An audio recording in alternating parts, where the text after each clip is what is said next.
The fundamental nature of digital trust is, well, it's shifting right under our feet. AI isn't just a clever tool anymore. It's becoming an agent that can act for you, reading your emails, clicking links, making real decisions. It really is. So today we're doing a deep dive into this immediate high-stakes war against what's called prompt injection. Specifically, we're looking at how OpenAI is defending its powerful agent in the browser, ChatGPT Atlas. And that's a necessary evolution of security. For you, the listener, Atlas is. Think of it as an incredibly general-purpose assistant. It sees web pages and performs actions, keystrokes, clicks, navigating workflows right inside your browser, just like you would. So it's doing things for me. Exactly. And that utility is massive, which is precisely what makes it, an immediate high-value target. And the specific vulnerability is prompt injection, or PI. Can you break that down? Yeah, so think of it like digital malware, but instead of targeting your computer's operating system, it hides inside content. Like an email or a PDF. An email, a PDF, a web link, anything. And it hijacks the AI agent's instructions. It basically overrides your request and forces the agent to follow the attacker's hidden goal instead. So our mission today is to really unpack this new threat and get into the surprising ways it's being fought. Right, and how they're using AI to fight AI, which is the really fascinating part. What's wild here is just how broad the risk is. Unlike phishing, which, it targets a human's judgment. Right, it tries to trick me. Exactly. PI targets the agent that's operating inside your browser. So the attack surface is, well, it's effectively unbounded. Right. Anywhere the agent can read text is a potential attack vector. Emails, documents, social media. All of it. Arbitrary websites. It's all fair game. To make this real, there was this one example from the research, and it was pretty vivid. An automated attacker found a vulnerability where a malicious email, just sitting in the user's inbox, injected instructions. And it completely overrode the agent's task.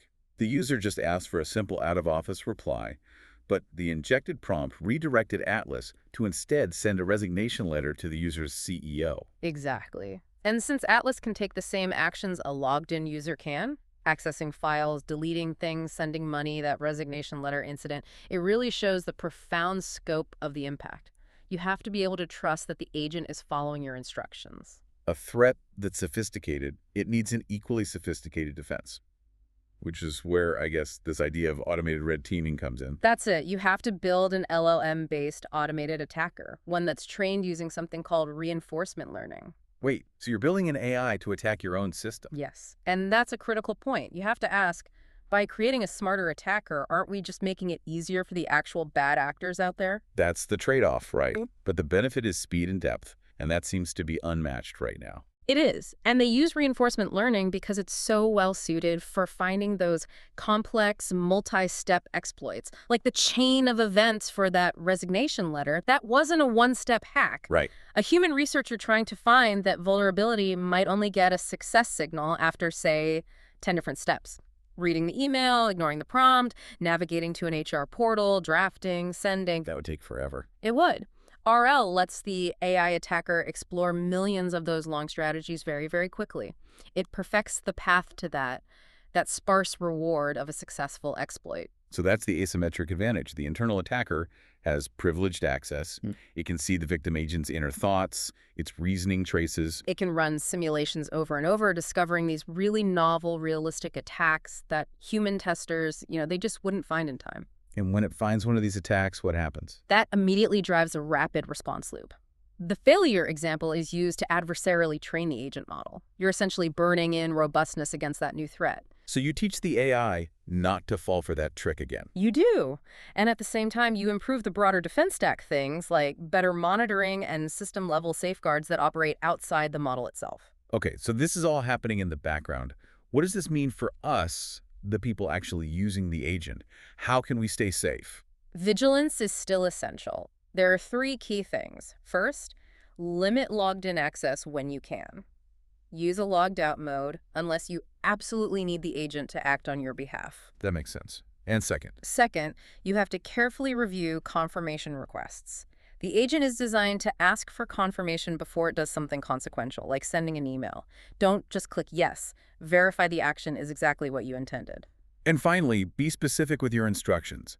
Don't use really broad prompts like review my emails and take whatever action is needed. Right. That wide open instruction makes it much easier for malicious content to seize control. So at the end of the day, this challenge of prompt injection, it's probably not going to be fully solved, is it? Unlikely. It's a lot like online scams that still target humans. But this proactive, rapid response loop is designed to continuously raise the cost and difficulty for attackers, making sure that AI-discovered flaws get patched almost instantly. So here's a final thought to leave you with. If these AI agents become our standard interface for the internet, mediating all our information, how will the web itself have to evolve? When its content needs to be safe not just for human eyes, but for the sophisticated AI agents reading it and acting on our behalf. Something to ponder until our next deep dive.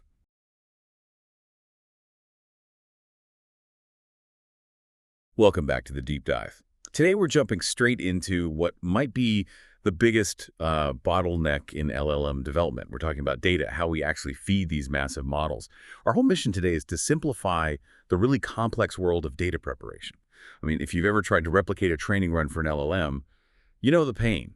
Our sources point out that right now most data prep relies on, and I'm quoting here, ad hoc scripts and loosely specified workflows, which is a very academic way of saying it's a complete mess.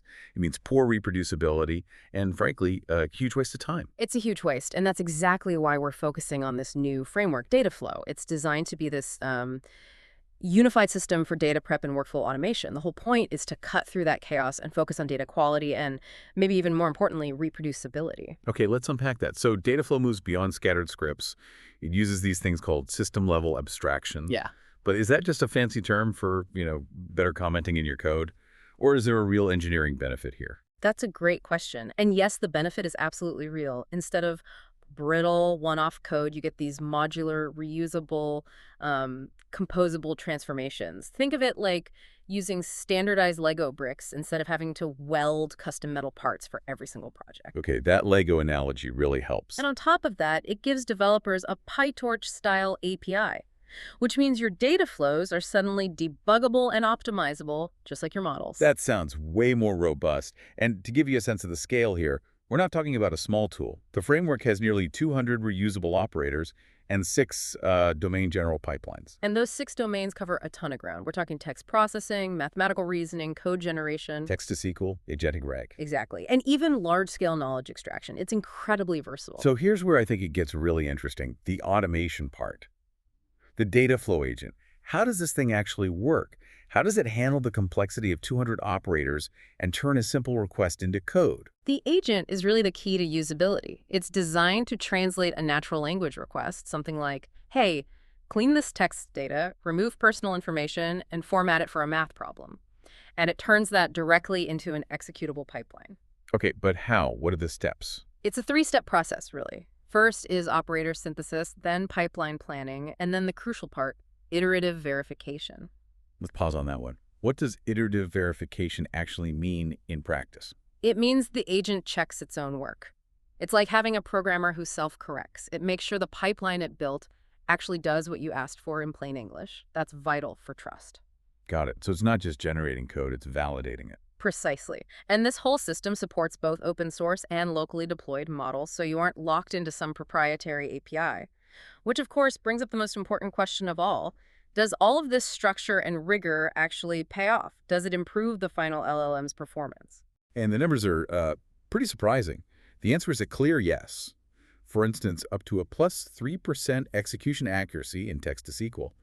Over a specialized baseline, too. That's huge. 3% might not sound like a lot, but in a business context, that's a massive reduction in failed database queries. Right. And we also see a 7% average improvement on code benchmarks and 1 to 3 point gains on really hard math tests like math and GSM-8K.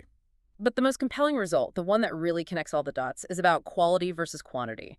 Using DataFlow, they created this high-quality 10,000 sample dataset, and a base model trained on just that small dataset was able to surpass models trained on 1 million samples of lower quality data. 1 million. So we're talking about a data set that's 100 times smaller being more effective. Exactly. It's the clearest proof I've seen that quality demolishes sheer quantity.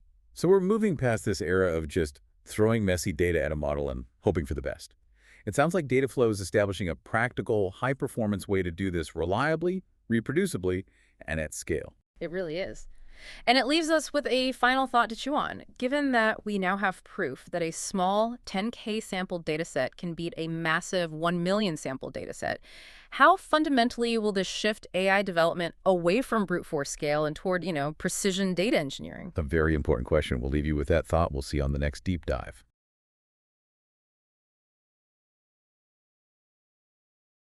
Okay, so today we're diving into one of the biggest, most persistent problems in AI, right? The Hallucination. big lie, yeah. When the model just makes things up. Exactly. And we're looking at a new framework. It's called QuaCo-RAG. The whole idea is to uh, stop trusting what the AI thinks it knows. And start fact-checking what it actually saw. That's the perfect way to put it. Yeah, so our mission today, for you listening, is to really understand how QuaCo-RAG just completely changes the guardrails for these large language models. And we're talking about dynamic RAG, right? The system where the model decides for itself when it needs to go look something up. That's the one. And traditionally, that decision was based on the model's own, self-assessment, its own internal confidence score. Which we know is the weak link. The sources are really clear on this. Oh, it's the weakest link. They're not calibrated well. They're often incredibly confident about things that are just plain wrong. That confidently wrong problem, it's like someone who read a headline once and now they're an expert. Exactly. So QuaCo-RAG replaces that faulty internal feeling with something they call corpus-grounded verification. Corpus-grounded verification. I like that. So it's less about asking the model, hey, are you sure about that? And much more like asking the entire library it was trained on, did this relationship ever actually exist in your pages? We're moving from subjective feelings to objective statistics. So how does it actually do that check? I read it's like a two-step process to quantify the uncertainty and decide when to retrieve info. It is, yeah. The first check happens before the model even starts generating a response. Before it writes a single word. Right. It proactively identifies what it calls low-frequency entities. Think of it as a check for rarity. So if a term is super obscure, something in the long tail of the data. Exactly. That's an immediate red flag. The system knows the model is on thin ice and is way more likely to hallucinate. Okay, that makes sense. That's the pre-flight check. What's the second stage? The second stage is amazing. It happens during generation, as it's writing. In real time. Yep. It verifies entity co-occurrence. So let's say the model generates a sentence like, Leonardo da Vinci painted the Sistine Chapel ceiling. Which, of course, he didn't. That was Michelangelo. Right. The system would instantly check the training corpus and find zero or near zero co-occurrence of Da Vinci and painted the Sistine Chapel. That's an objective, verifiable sign of high hallucination risk. But wait a minute. Checking 4 trillion tokens for something like that? It sounds computationally insane. How do they pull that off without it taking forever? Well, that's the real magic trick here. Both of these stages are powered by a technology called Infinigram. Infinigraph. And it lets them run these incredibly complex statistical queries over that massive data set in, get this, milliseconds. Milliseconds, that's what makes it practical. It's what makes the whole dynamic system actually work. And the results they got from this are just, well, they're really strong. I saw that. When they tested it with Olmo 2 models, the gains were huge. They were. They achieved exact match gains of, 5 to 12 points over the current state-of-the-art baselines? That's a massive jump in getting the answer perfectly correct. And it wasn't just for models where they had the training data, right? It showed it could be model agnostic. Totally. It transferred effectively to models like Llama, Quinn, even GPT, where the training data is a black box. And in some of those cases, the improvement was up to 14 points. Wow. So it really validates that this whole objective corpus-based paradigm is the way to go. It establishes a principled, really reliable guardrail. It proves the best safety check isn't the model's internal feeling, but its ability to check against its own foundation. So I think our core takeaway is pretty clear. Objective corpus statistics are just a far, far more reliable guardrail than a model's often misplaced self-confidence. Absolutely. And that leaves us with a pretty big question, something for you to mull over. If the accuracy of an AI's output is so fundamentally tied to historical co-occurrence in its training data, what does that imply about new knowledge? Can these systems ever truly invent something novel, or can they only become more and more clever at just recombining what's already been said?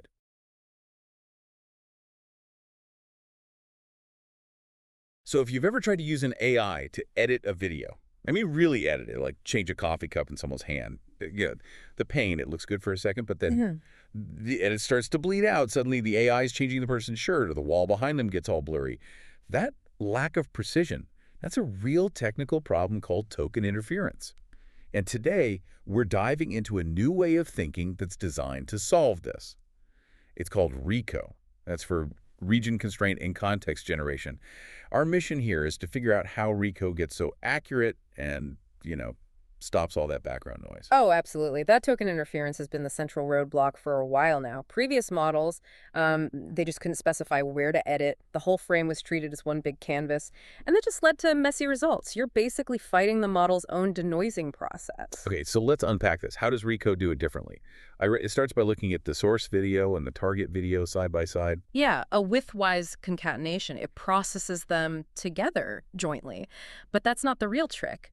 The ingenuity is in what they call constraint modeling. Constraint modeling. Exactly. It's not just about processing them at the same time. It's about regulating how the AI learns from the difference between the two. ReCo uses these two specific regularization terms. Think of them as tools to teach the AI where to look and, more importantly, what to ignore. And this is where it gets really interesting and honestly a bit counterintuitive. The first tool is latent regularization. It actually increases the discrepancy in the editing region. Wait, why would you want to make them more different? Right, it sounds totally backward, but think of it like applying masking tape before you paint to make sure you only change the coffee cup. You have to tell the model, hey, the information right here has to be completely new. Yeah. But, and this is the key, at the same time, ReCo massively reduces the discrepancy everywhere else, in all the non-editing areas. Okay. So you're creating a hard border. You're emphasizing the change in one spot by locking down everything else around it. Precisely. It's a surgical instruction. You're not just telling it what to change, you're telling it where to ignore the original. So that's the core innovation, isn't it? But what happens when you introduce something totally new? Say you want to turn that coffee cup into an apple. Yeah. How do you stop the AI from, remembering the cup? Yeah, from fighting the ghost of the original object. Exactly. Well, that's where the second constraint comes in. It's called attention regularization. And this is all about blocking memory. It actively suppresses the attention between the tokens in the new editing area and the tokens in the old source video. So you're telling the new pixels to Oh. not look at their past selves. You got it. It's like giving them selective amnesia. They have to generate the new object based only on your text instruction, not the memory of the frame that came before. Wow. So we've given the model a boundary with latent regularization, and now we've given it amnesia with attention regularization. And that ensures when the AI goes to make that new apple, it's not being muddied or confused by any leftover data from the coffee cup. It's a clean slate right where you need it. That is just. It's brilliant. And if we look at the bigger picture here, this isn't just a concept. The researchers backed it up with a huge resource. They released something called the ReCo data dataset. We're talking 500,000 instruction video pairs. It's massive, and it's there to help train future models across the board. And the results really proved it out, right? I saw it was tested across 4 major video editing tasks. It was, and it showed that this level of frame-by-frame control is not just possible, but it's reliable. It just works. I think ReCo really shows that this kind of precise, user-guided control is the next step for AI video tools. It's how they go from being a fun novelty to, a professional-grade instrument. So here's the thought I want to leave you with. What new creative doors open up when we can finally trust an AI to execute these complex, super detailed edits frame by frame without ever worrying about the edges bleeding?